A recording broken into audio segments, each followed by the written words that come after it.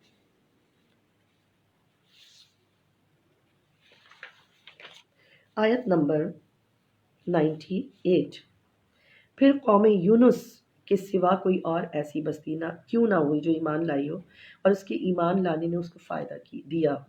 جب انہوں نے دیکھا نا کہ عذاب کی بگننگ ہو رہی ہے، نزول عذاب سے قبل ہی وہ ایمان لیا ہے، توبہ کر لی انہوں نے، اور اللہ تعالیٰ نے ان کے عذاب کو دور کر دیا۔ یہ واحد ایک قوم تھی جس کے اوپر پھر اس طرح عذاب نہیں آیا، اللہ تعالیٰ نے اس کو ہٹا دیا، اور ایک مدت تک ہم نے ان کو یعنی جو ان کو ہم نے مالی منفعت دی، منافع سے بہرہ مند بھی رکھا۔ اللہ تعالیٰ فرما رہا ہے آیت نمبر 99 میں، اگر آپ کا رب چاہتا تو ضرور سبھی ایمان لے آتے، لیکن جب اللہ تعالیٰ نے ان کو جبراً مومن نہیں بنایا، ٹھیک ہے، تو کیا آپ لوگوں پر جبر کریں گے یہاں تک کہ وہ مومن ہو جائیں؟ ٹھیک ہے، اور کوئی شخص بھی اللہ تعالیٰ کی قدرت کے بغیر، اس کے اذن کے بغیر ایمان بھی نہیں لا سکتا، لیکن وہ کفر میں دھستا ہے تو اپنے اعمال کی وجہ سے ہی دھستا ہے۔ آیت نمبر 105 اور 106 میں اللہ تعالیٰ فرما رہے ہیں کہ اور یہ کہ آپ ہر باطل سے بچ کر یعنی یکسو ہو کر اپنا رخ دین پر قائم رکھیں اور شرک کرنے والوں میں سے نہ ہو۔ اور یہ حکم رسول صلی اللہ علیہ وسلم کی وساطت سے امت کو دیا جا رہا ہے۔ ظاہر ہے پیغمبروں نے اس کو شرک کرنا نہیں تھا، نبی کریم صلی اللہ علیہ وسلم نے تو شرک کرنا نہیں تھا، یہ حکم ان کی تھرو امت کو دیا جا رہا ہے کہ تم ہر باطل سے بچ کے تم سب جو ہو وہ دین پر قائم ہو جاؤ اور بتوں کی عبادت کبھی نہ کرو۔ سورہ ہود شروع ہو رہی ہے۔ سورہ ہود میں حضرت ہود علیہ السلام کے نام پر ہے، اور یہ بھی مکی سورہ ہے، اس میں بھی کم و بیش وہی ساری چیزیں ہوں گی جو پچھلے رسولوں کے واقعات ہوں گے، اور شرک سے بچنے کی اس میں حکم ہوگا، یہ ساری چیزیں سورہ ہود میں ہوں گی۔ کیونکہ مدنی صورتوں میں زیادہ تر خطاب یہود و نصارہ سے تھا، اہل کتاب سے تھا، بنی اسرائیل سے تھا، احکام کے نزول کا تھا، اور آقا علیہ السلام نے 23 سال نبوت کے ان کی 23 سال نبوت کے ہیں، 21 سال مکے میں 2 سال مکے میں گزارے، 21 سال مکے میں گزارے اور 2 سال جو تھے تبلیغ فرمائی مدینہ شریف میں۔ اچھا، حضرت ہود علیہ السلام کا ذکر اس میں آ جاتا ہے۔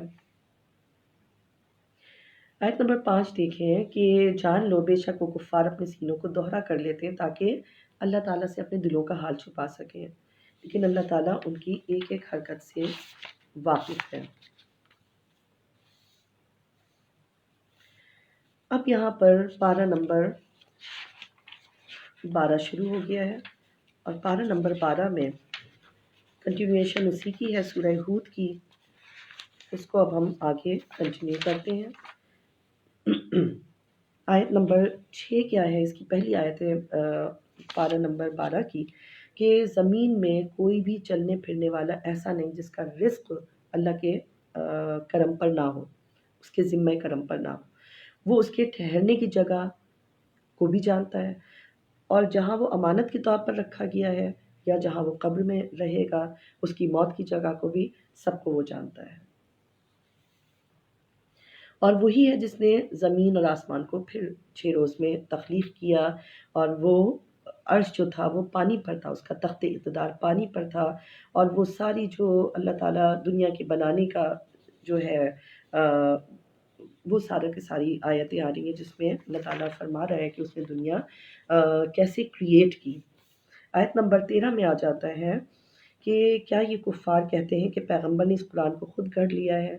تو فرما دیجئے تم اس جیسی گھڑی ہوئی 10 صورتیں لے آؤ، اللہ کے سوا تم جسے چاہو بلا سکتے ہو اپنی مدد کے لیے اگر تم سچے ہو۔ اچھا، یہ جو آیت نمبر 13 ہے، اب دیکھیں عرب جو تھے فصیح اللسان تھے، اور ان کو اس بات پر بڑا زوم بھی تھا کہ ہماری تو ہم فی البدیع اشعار کہتے ہیں اور ہماری زبان بڑی اونچی قسم کی ہے، اور باقی دنیا کو عجمی کہتے تھے، ٹھیک ہے۔ تو ایک لفظ عرب زبان جو ہے وہ بہت مدلل بھی ہے اور بہت جامع بھی ہے، جیسے عرب زبان میں اب جب یشکرون ہم کہتے ہیں تو یہ چھوٹا سا ایک ورڈ ہے، لیکن اردو میں ہم ایک ورڈ میں اس کو ایکسپلین نہیں کر سکتے۔ اردو میں اس کا کیا میننگ ہوا؟ وہ سب شکر ادا کرتے ہیں یا کرتے رہیں گے، کریں گے۔ تو اتنی فصیح و بلیغ ہے کہ اتنے ساری چیزوں کو ایک ہی ورڈ میں پرو دیا۔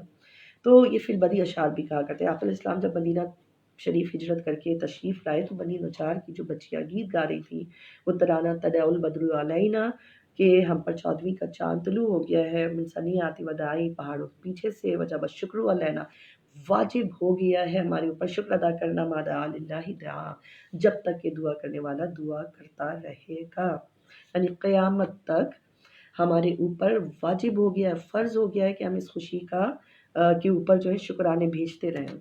یہ بنو نجار کی بچیاں آقا علیہ السلام کے ہجرت فرمانے پر یہ اشعار پڑھ رہی تھی، اور یہ بھی کہتے ہیں کہ فی البدی اشعار تھے، اور اس میں بتا دیا گیا ہے کہ قیامت تک جو دعا کرتا رہے گا اس وقت تک کے لیے ہمارے اوپر واجب ہو گیا کہ ہم ان کی شکر ادا کرتے رہیں کہ یہ ہمارے درمیان تشریف لائے۔ اچھا، اب یہ جو آ رہا ہے کہ اس جیسی 10 صورتیں لے کر آ جاؤ، تو پیچھے آیا تھا ایک ہی صورت لے آؤ، تو قرآن میں ان کو یہ چیلنجز دیے گئے۔ اچھا، اب ماحول تو یہ تھا کہ وہاں فی البدی اشعار اور جی زبان اتنی فصیح و بلیغ، اس ماحول میں بھی آقا علیہ السلام کو کسی کا شاگرد نہیں بنایا، بلکہ آقا علیہ السلام کو ان کا سمجھے مینٹور بنایا، ان کا ٹیچر بنا دیا، جبکہ وہ وہاں کسی سے نہیں پڑھے۔ وہ جو فصیح اللسان لوگ تھے ان سے کسی سے نہیں پڑھے، اللہ نے خود ان کو تعلیم دی، اور وہاں کے لوگوں کو انہوں نے، جبکہ انہی کی زبان میں یہ قرآن اترا، لیکن وہ اس کو سمجھانے کے لیے اللہ تعالیٰ نے اپنے پیغمبر برحق کو بھیجا، اور بغیر کسی ٹیچر کے، کہ دنیا میں ان کا کوئی ٹیچر نہیں تھا، اور وہ یہی کہتے تھے کہ اس کو آپ نے خود ہی کر لیا۔ اچھا، صحابہ جب یہ آیا نا کہ یہ پہلے بھی آیا تھا، ایک صورت لے آؤ، 2 صورت، 10 صورتیں لے آؤ، تو جب ایک صورت کا آیا کہ تم ایک ہی ایسی صورت لے آؤ یا 10 صورتیں لے آؤ، جب ایک صورت کا آیا تھا تو صحابہ کرام نے کیا کیا، سورہ کوثر جو تھی نا، وہ تو چھوٹی سی سورہ ہے، وہ لکھ کے کعبے کی دیوار پر لگا دی، 40 دن لٹکتی رہی، کوئی اس کے چیلنج قبول نہ کر سکا۔ پھر کسی شاعر نے لکھ دیا کہ یہ کسی انسان کی طاقت کے لیے نہیں ہے، یعنی یہ معنویت سے بھرپور کلام ہے، کوئی انسان نہیں لکھ سکتا۔ تو اس بات کو انہوں نے مان لیا۔ آگے چلتے ہیں اس سورہ میں، اس پارے میں آیت نمبر 27، یہاں پر ذکر آ رہا ہے کہ حضرت نوح علیہ السلام کا ذکر چل رہا ہے، کہ حضرت نوح علیہ السلام کا ہی پیچھے بھی ذکر آ رہا تھا، انہی کی کنٹینویشن ہے۔ انہوں نے ان کو پیغام دیا اور انہوں نے نہیں مانا۔ آیت نمبر 27 میں فقال الملأ الذین کفروا، جو قوم کے بڑے بڑے سردار تھے، انہوں نے جھٹلایا، اور انہوں نے کیا کہا، ما نراک الا بشر مثلنا، کہ ہم نے تمہیں سوائے اپنے جیسے بشر کے کچھ نہیں پایا۔ اور یہی ہمیشہ ہر رسول کو ان کی قوم نے جھٹلایا کہ تم تو محض ہماری طرح کے ایک بشر ہو۔ تو آج کے دور کے مسلمان کو سوچنا چاہیے، جو کلیم کرتے ہیں ہماری طرح کے بشر تھے نبی صلی اللہ علیہ وسلم، وہ ہر یعنی پیغمبر کو اس طرح جھٹلانے میں لکھا ہوا ہے کہ انہوں نے اس طرح کہہ کے جھٹلایا کہ ہم تو تمہیں اپنے جیسا ہی سمجھتے، تم ہمارے جیسے ہی تو ہو۔ تو اس طرح کی وہ باتیں کرتے تھے۔ حضرت علیہ السلام نے کیا فرمایا پھر کہ میں تم سے کوئی اجر نہیں مانگتا۔ آیت نمبر 29 میں پھر وہی بات آ جاتی ہے، اور اللہ تعالیٰ کے ذمہ کرم پر ہے میرا جو اجر ہے۔ آیت نمبر 31 میں دوبارہ وہی چیز آتی ہے جو نبی صلی اللہ علیہ وسلم پہلے کہہ چکے ہیں کہ میں تم سے یہ نہیں کہتا کہ میرے پاس اللہ کے خزانے ہیں، یعنی میں بے حد دولت مند نہیں ہوں، نہ میں از خود غیب کا علم جانتا ہوں، اور نہ میں یہ کہتا ہوں کہ میں فرشتہ ہوں، نہ ان لوگوں کی نسبت جنہیں تمہاری نگاہیں حقیر جان رہی ہیں، یہ اللہ کا امر ہے اور اللہ تعالیٰ ہی بہتر جانتا ہے۔ تو نوح علیہ السلام سے انہوں نے جھگڑا کیا، اور جب وہ جھگڑ چکے تو حضرت نوح علیہ السلام نے اللہ تعالیٰ سے ڈیمانڈ کی کہ اللہ تعالیٰ بس تو ان پر عذاب لے آ، اور اس کے بعد عذاب ان کے اوپر نازل ہوا۔ آیت نمبر 35 میں بھی اللہ تعالیٰ یہی فرما رہا ہے کہ اے حبیب مکرم صلی اللہ علیہ وسلم، کیا یہ لوگ کہتے ہیں کہ اس قرآن کو آپ نے خود ہی گھڑ لیا ہے؟ فرما دیجئے کہ اگر میں نے یہ گھڑا ہے تو بے شک اس کا جرم بھی میرے اوپر ہوگا، وبال بھی مجھ پر ہی ہوگا، اور میں اس سے بری ہوں جو تم کچھ کر رہے ہو۔ آیت نمبر 37 میں لکھا ہوا ہے کہ تم ہمارے حکم کے مطابق ایک کشتی بناؤ۔ حضرت نوح علیہ السلام کو فرمایا گیا کہ اب ہم آپ کو حکم دیتے ہیں آپ کشتی بنائیے۔ اب وہ کشتی بنانے کے لیے انہوں نے اس کی بڑی ڈیٹیلز آتی ہیں کہ حضرت نوح علیہ السلام نے اللہ تعالیٰ کے حکم سے کشتی بنانے کے لیے درخت پہلے بوئے۔ تو اس سال کے درخت کا ذکر آتا ہے کہ وہ بوئے اور 20 سال ان کو لگے درختوں کو گرو ہونے میں۔ اس عرصے میں نہ تو کوئی بچہ پیدا ہوا، اور جو پیدا ہو چکے تھے بالغ ہو گئے، وہ ایمان نہیں لائے۔ پھر آپ کشتی بنانے میں مصروف ہو گئے، 2 سال لگے ان کو یہ کشتی تیار کرنے میں، اور لوگ آپ سے پوچھتے تھے کہ بھئی آپ کیا کر رہے ہیں؟ تو آپ کہتے ہیں ایسا مکان بناتا ہوں جو پانی پر چلے۔ تو لوگ سن کر ہنستے لگتے تھے کہ جنگل میں ہیں اور کشتی بنا رہے ہیں، دور دور تک پانی بھی نہیں ہے۔ تو اور یہ بھی مذاق اڑاتے تھے کہ پہلے تو کہتے تھے کہ میں نبی ہوں اور اب بڑھئی بن گئے۔ تو آیت نمبر 38 میں ان کے مذاق اڑانے کا ذکر ہے۔ آیت نمبر 39 میں آتا ہے کہ سو ان قریب تم جان لو گے کہ کون ہے جو ذلیل اور رسوا ہوگا۔ یہاں تک کہ پھر کیا ہوا کہ عذاب آ پہنچا، اور کہ آ رہا ہے وفارت تنور، کہ تنور جو تھا وہ جوش سے ابلنے لگا۔ ابھی تنور کے لیے جو ذکر آ رہا ہے نا، اس کے لیے کہتے ہیں کہ یا تو اس کا مطلب ہے کہ روئے زمین جو ہے وہ ابلنے لگی ساری کی ساری، یا پھر یہ روٹی پکانے والا تنور ہے۔ اس میں کئی قول ہیں۔ ایک کہتے ہیں کہ یہ تنور پتھر کا تھا، حوا علیہ السلام کو ترکے میں ملا تھا اور وہ شام یا ہند میں تھا۔ اس کا جوش مارنا عذاب کی بگننگ کی علامت تھا۔ اور حضرت نوح علیہ السلام 900 سال تک تبلیغ کرتے رہے تھے، آدم ثانی کہا جاتا ہے ان کو، اور اللہ تعالیٰ نے ساری دنیا کو ختم کر دیا کیونکہ طوفان آیا، اور طوفان آنے کے بعد جب وہ تھا تو دنیا میں کچھ بھی نہیں تھا، اور خانہ کعبہ کو بھی اللہ تعالیٰ نے اوپر اٹھا لیا تھا۔ اور اسی زمانے میں جو حجر اسود نصب تھا، حجر اسود کو اللہ تعالیٰ نے آتا یہی ہے کہ جبل ابو قبیس میں جبرائیل علیہ السلام نے اس کو چھپا دیا تھا، اندر اس میں ڈال دیا تھا۔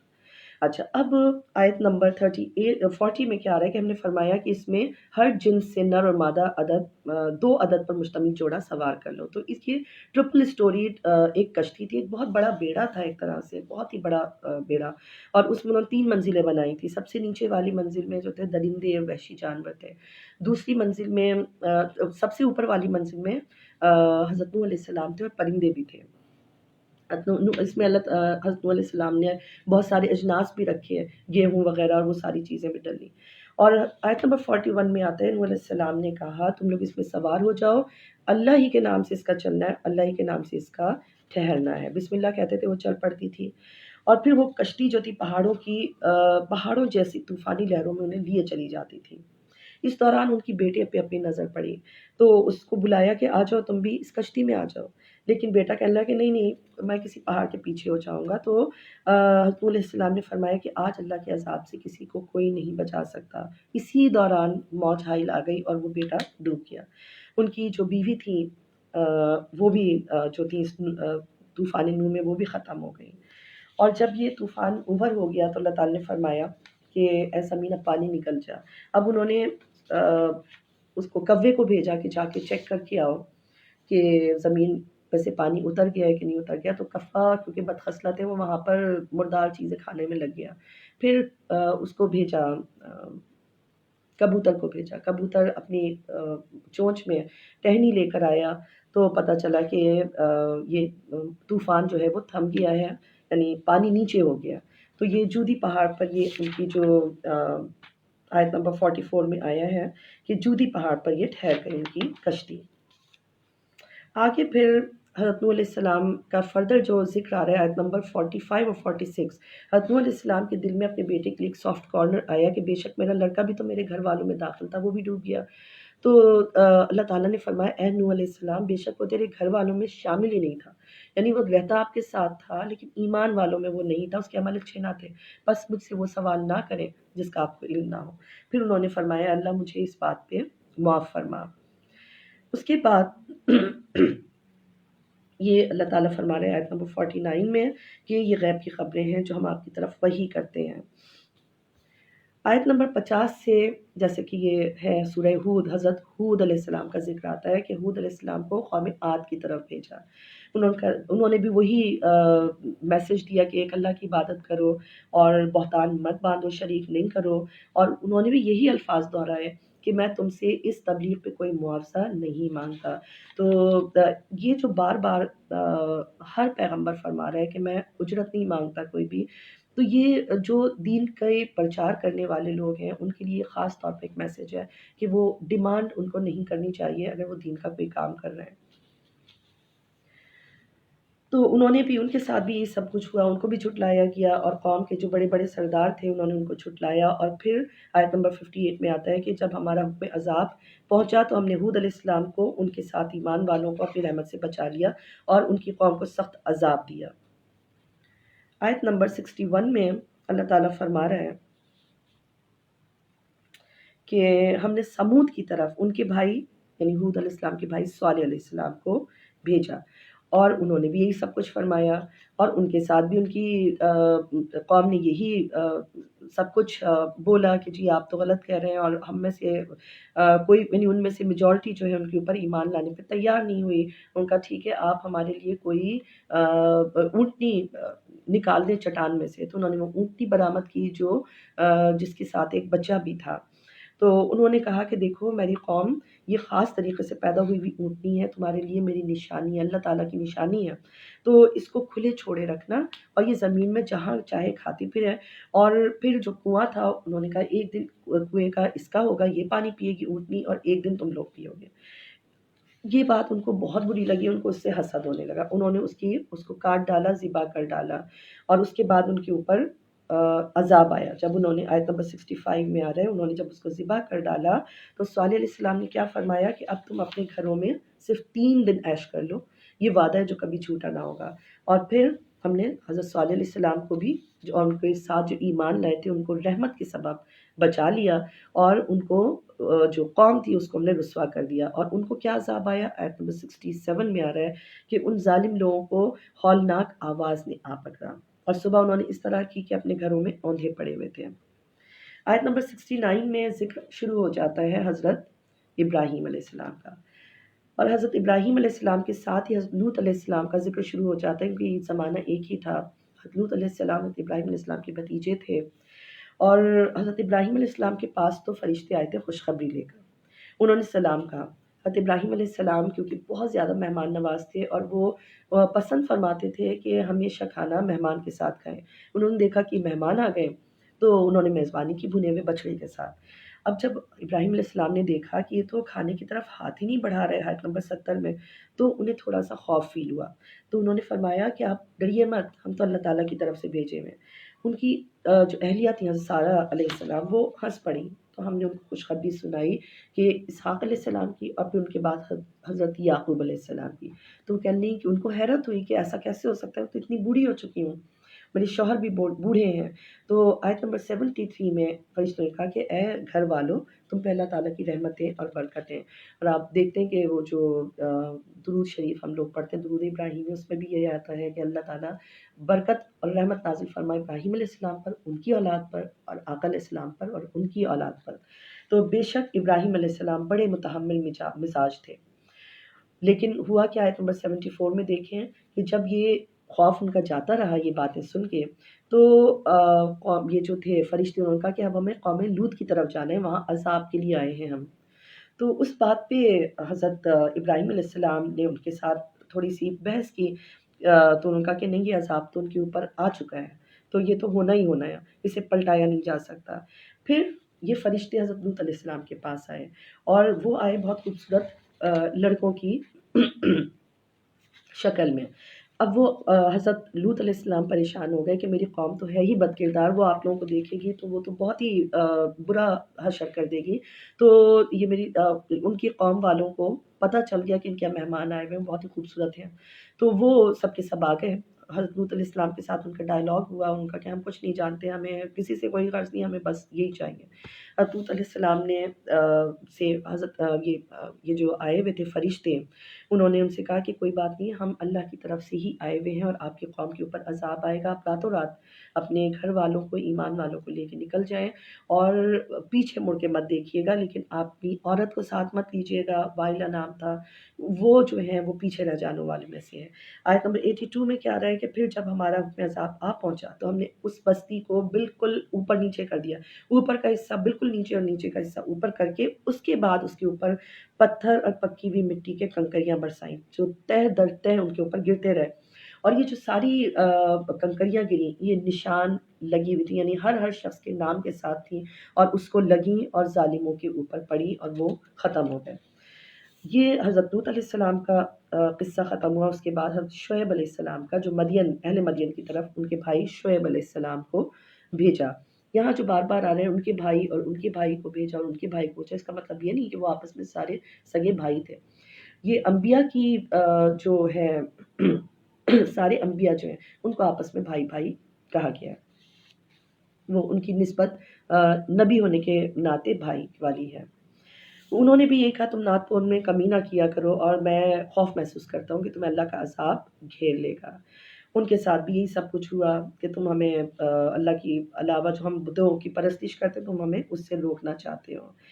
تو انہوں نے قوم والوں نے ان سے دشمنی کی، ٹھیک ہے، اور ان کی مخالفت میں کھڑے ہو گئے، جبکہ انہوں نے ان کو بتایا بھی کہ دیکھو پچھلی قوموں کے ساتھ بھی اس طرح سے ہو چکا ہے، ان کے اوپر عذاب نازل ہو چکے ہیں پچھلے پیغمبروں کے، تو تم اپنے رب سے مغفرت مانگو، آیت نمبر 90 میں۔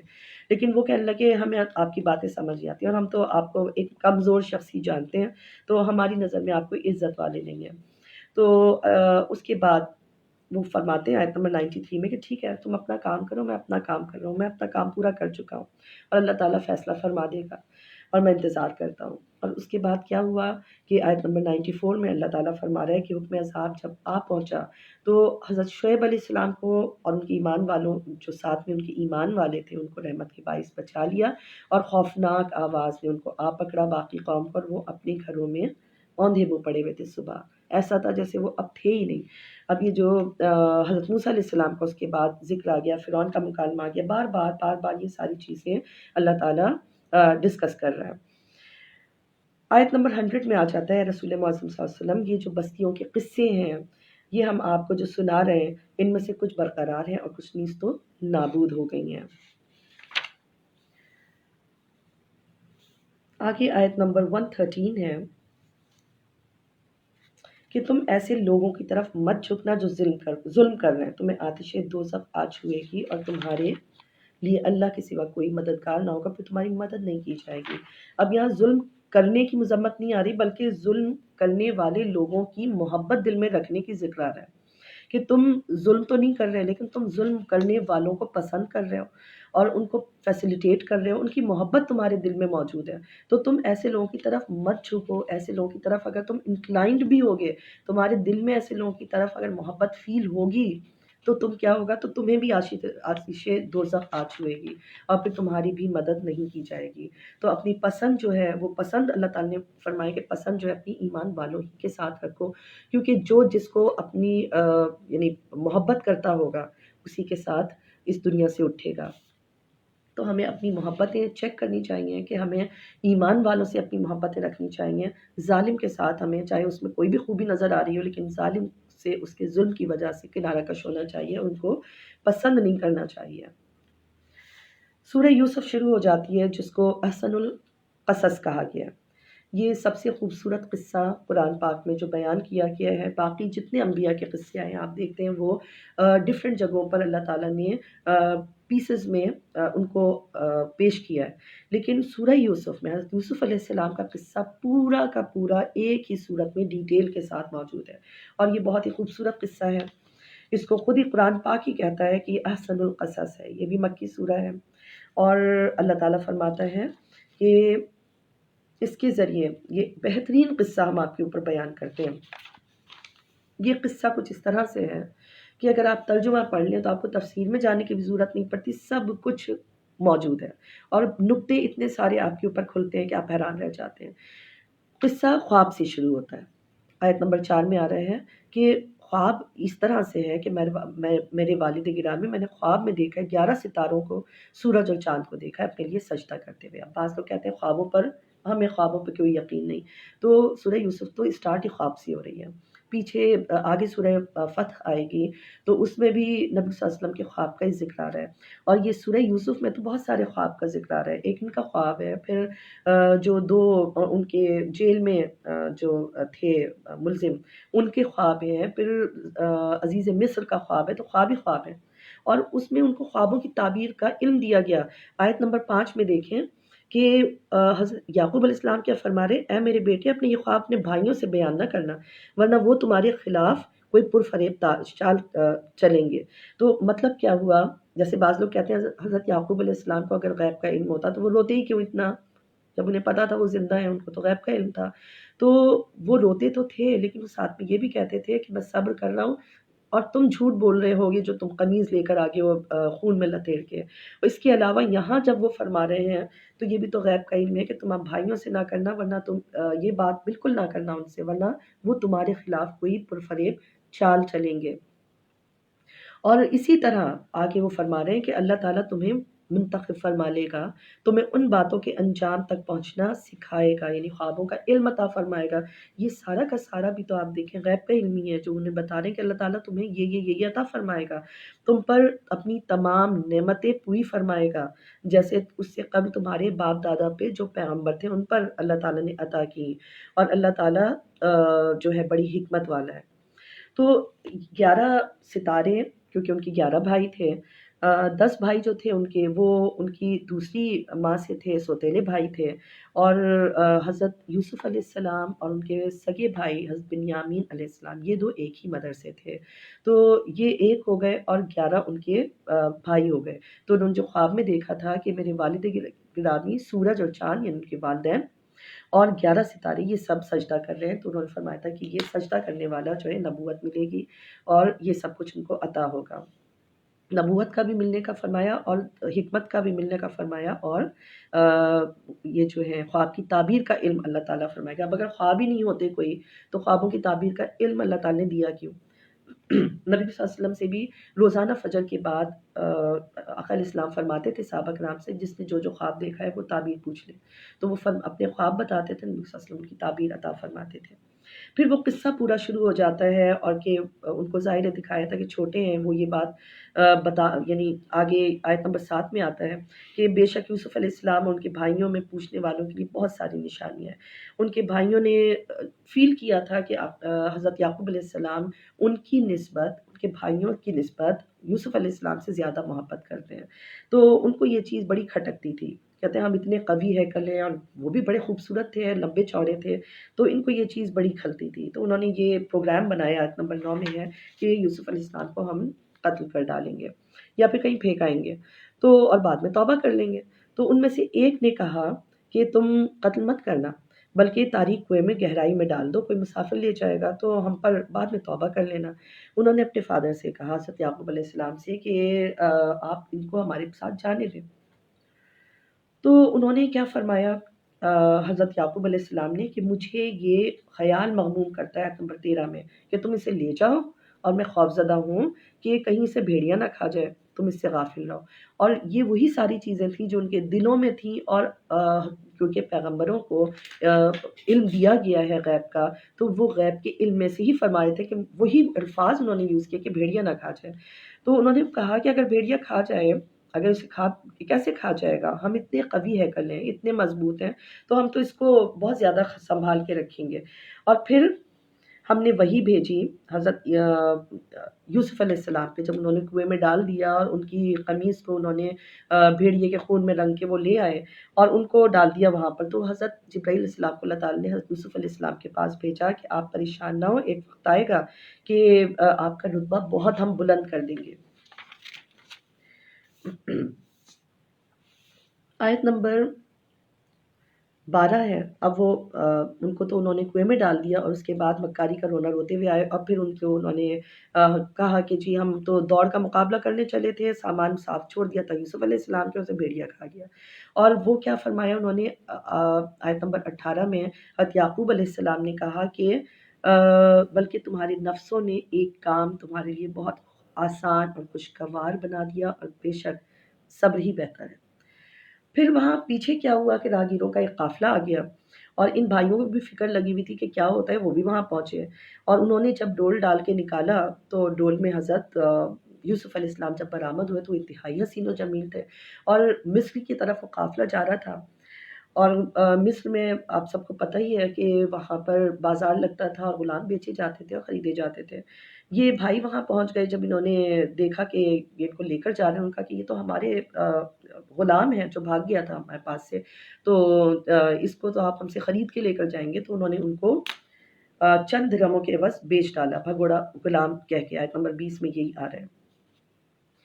پھر مصر میں وہ پہنچے، آیت نمبر 21 میں آ رہا ہے، اور مصر کے جس شخص نے انہیں خریدا اس کا نام قطفیر تھا، اور وہ بادشاہ مصر ریان بن ولید کا وزیر خزانہ تھا، اور اس کو عزیز مصر کہا جاتا تھا۔ اس نے اپنی بیوی زلیخا سے کہا کہ اس کو اکرام اور عزت کے ساتھ جو ہے ٹھہراؤ۔ اچھا، جب یہ منڈی لگی ہوئی تھی اور لوگوں میں چرچا ہو گیا کہ بھئی بہت ہی حسین اور خوبصورت بچہ ہے، تو لوگ دیوانہ وار اس کے لیے آگے آنے لگے اور بہت زیادہ اونچے اونچے دام لے کر آنے لگے۔ ایک بوڑھی عورت، ایک قصہ آتا ہے کہ ایک بوڑھی عورت جو تھی ان کی ایک گڈی لے کر آئی، تو لوگ کہہ رہے کہ اس میں تم خریدو کہ وہ تو بہت حسین ہے، ان کے لیے تو اتنے اونچے اونچے لوگ آ رہے ہیں، یعنی مجھے پتا ہے میں ان کو نہیں خرید سکتی، لیکن کم از کم ان کے چاہنے والوں کی لسٹ میں میرا نام تو آ جائے گا۔ تو یہ جو ہے یہاں پر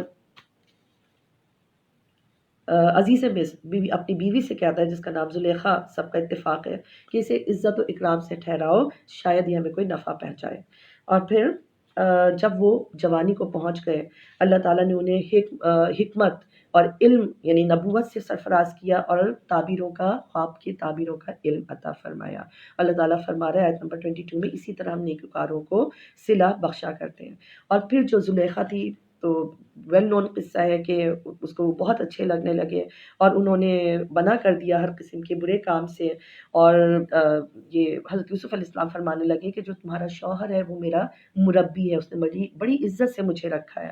اور یوسف علیہ السلام نے جس کام کا ارادہ زلیخا نے کر لیا تھا، حضرت یوسف علیہ السلام نے پکا ارادہ اس کا کر لیا تھا کہ وہ یہاں سے وہ ہونے ہی نہیں دیں گے، وہاں سے چلے جائیں گے۔ جب وہ بھاگنے لگے تو دروازے خود بخود کہتے ہیں کہ کھلتے چلے گئے، اور پھر وہ جب بھاگنے لگے تو پیچھے سے انہوں نے اس کا انہوں نے زلیخا نے جو ہے کرتا کھینچا، وہ پھٹ گیا۔ اب جب آیت نمبر 26 میں دیکھیں، حضرت یوسف علیہ السلام جب یہ باہر نکلے ہیں تو عزیز مصر وہاں تھا، اور زلیخا کے کوئی رشتہ دار آئے ہوئے تھے، ان کا ایک شیرخوار بچہ تھا۔ اس شیرخوار بچے نے گواہی دی کہ اگر قمیض آگے سے پھٹی ہوئی ہے تو زلیخا سچی ہے، اور پیچھے سے پھٹی ہوئی ہے تو پھر حضرت یوسف علیہ السلام سچے۔ اور پھر ان کی جب قمیض دیکھی گئی تو عزیز مصر نے فرمایا کہ بے شک یہ تم عورتوں کا ہی فریب ہے۔ اب اس کی کیونکہ بہت انسلٹ سی ہو گئی تھی ایک زلیخا سے، زلیخا کو برا بھلا کہہ رہے تھے لوگ، تو زلیخا نے اپنی تمام فرینڈز کی ایک سمجھے دعوت کی۔ آیت نمبر 31 میں آ رہا ہے کہ ایک مجلس آراستہ کے سامنے پھل رکھ دیے، چھڑیاں دے دی گئیں اور ان کو سامنے سے گزارا، اور جب ان کو سامنے سے گزارا تو انہوں نے پھلوں کے بجائے اپنی انگلیاں کاٹ لیں اور کہنے لگیں کہ یہ تو ما ھذا بشر، یہ کوئی بشر نہیں ہے، یہ تو نوری نور ہے، یہ تو کچھ اور ہی ہے، یہ تو کوئی فرشتہ ہے۔ اور پھر زلیخا کہنے لگی تو تمہیں بھی یعنی یہ اتنا خوبصورت اور یہ کوئی انسان لگتا ہی نہیں ہے، یہ ایک بہت ہی باعصمت اور بہت ہی ایک فرشتے ٹائپ ایک انسان ہے۔ اب جو ہے وہ تمام جو خواتین تھیں وہ بھی زلیخا کی ہم نوا بن گئیں کہ زلیخا صحیح کہہ رہی ہے بالکل۔ اور حضرت یوسف علیہ السلام نے فرمایا کہ مجھے قید خانہ بہتر، آپ مجھے قید خانے میں ڈال دیں، اور وہ قید خانے میں چلے گئے۔ اللہ تعالیٰ نے ان کی دعا قبول فرما لی، وہ قید خانے میں رہے۔ اب جب قید خانے میں تھے تو وہاں ان کے ساتھ دو اور بھی جوان تھے جو قید خانے میں ان کے ساتھ تھے، انہوں نے خواب دیکھا۔ ایک نے کہا کہ میں نے خواب میں دیکھا ہے کہ انگوروں سے شراب نچوڑ رہا ہوں، اور دوسرے کا میں نے خواب میں دیکھا ہے کہ سر پر روٹیاں ہیں اور پرندے اور چرندے جو ہیں نا اس کو نوچ نوچ کے کھا رہے ہیں، اس کی تعبیر بتائیے۔ تو حضرت یوسف علیہ السلام نے آیت نمبر 37 میں فرمایا اس سے پہلے کہ تمہارا جو کھانا آتا ہے روز کا وہ آئے، میں تمہیں تعبیر بتا دیتا ہوں۔ تو انہوں نے تعبیر کیا بتائی کہ اے میرے قید خانے کے دونوں ساتھیوں، آیت نمبر 41 ہے کہ جس نے یہ دیکھا ہے کہ وہ شراب نچوڑ رہا ہے تو وہ جلد رہا ہو جائے گا اور بادشاہ کو شراب پلایا کرے گا، ٹھیک ہے۔ اور دوسرا جو ہے اس کی تعبیر یہ ہے کہ اس کو پھانسی دے دی جائے گی، فیصلہ ہو جائے گا۔ پھر جو رہائی پانے والا تھا اسے حضرت یوسف علیہ السلام نے فرمایا کہ تم جاؤ تو بادشاہ سے میرا ذکر کر دینا، شاید اسے یاد آ جائے کہ ایک بے گناہ جو ہے وہ قید میں ہے۔ اب جب وہ باہر گیا تو بھول آ گیا اور ذکر کرنا بھول گیا۔ اب اس دوران کئی سال گزر گئے، بادشاہ مصر نے، عزیز مصر نے خواب دیکھا، بادشاہ نے کیا خواب دیکھا کہ 7 موٹی تازی گائیں ہیں اور انہیں 7 دبلی پتلی گائیں کھا رہی ہیں، اور 7 سبز خوشے دیکھے ہیں اور دوسرے 7 جو ہیں وہ خشک۔ تو اے درباریوں مجھے خواب کی تعبیر بتاؤ۔ آیت نمبر 44 میں آ رہے ہیں کہ انہوں نے کہا یہ پریشان خواب ہیں، ان کی تعبیر ہم نہیں جانتے۔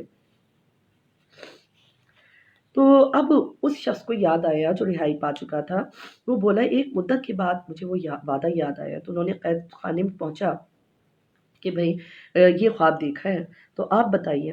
تو حضرت یوسف علیہ السلام نے فرمایا تم لوگ اپنی عادت کے مطابق 7 سال مسلسل کاشت کرو گے، جو کھیتی تم کاٹو گے نا اس کو ہوشوں میں ہی رہنے دینا، پرزرو کر کے رکھ دینا، ذخیرے کے طور پر رکھتے رہنا، اور تھوڑا تھوڑا سا نکالنا جتنی ضرورت ہو، اور جو ہر سال تم کھانے کے لیے ضرورت ہوگی بس وہ نکالنا، باقی چھوڑ دینا۔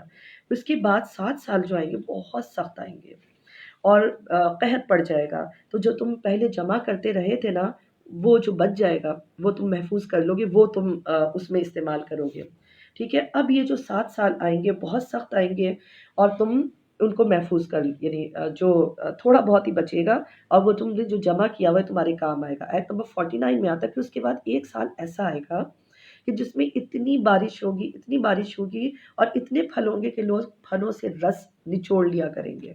تو یہ تعبیر سنتے ہی بادشاہ نے کہا کہ بھئی یہ تو حضرت یوسف علیہ السلام کو اپنے پاس بلایا، اور حضرت یوسف علیہ السلام جب واپس پہنچے تو انہوں نے ان عورتوں کا حال پوچھا کہ بتائیے ان عورتوں کا کیا حال ہے۔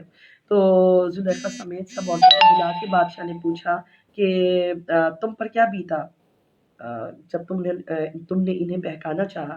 تو وہ سب بیک زبان بولیں کہ اللہ کی پناہ ہم نے تو یوسف علیہ السلام میں کوئی برائی نہیں پائی۔ عزیز مصر کی بیوی بھی یہی بول اٹھی کہ اب تو حق آشکار ہو چکا ہے، اور حضرت یوسف علیہ السلام نے یہ اس لیے کیا کہ عزیز مصر جو محسن تھا ان کا مربی تھا وہ جان لے کہ میں نے خیانت نہیں کی، اور بے شک اللہ تعالیٰ خیانت کرنے والوں کو کامیابی عطا نہیں فرماتا۔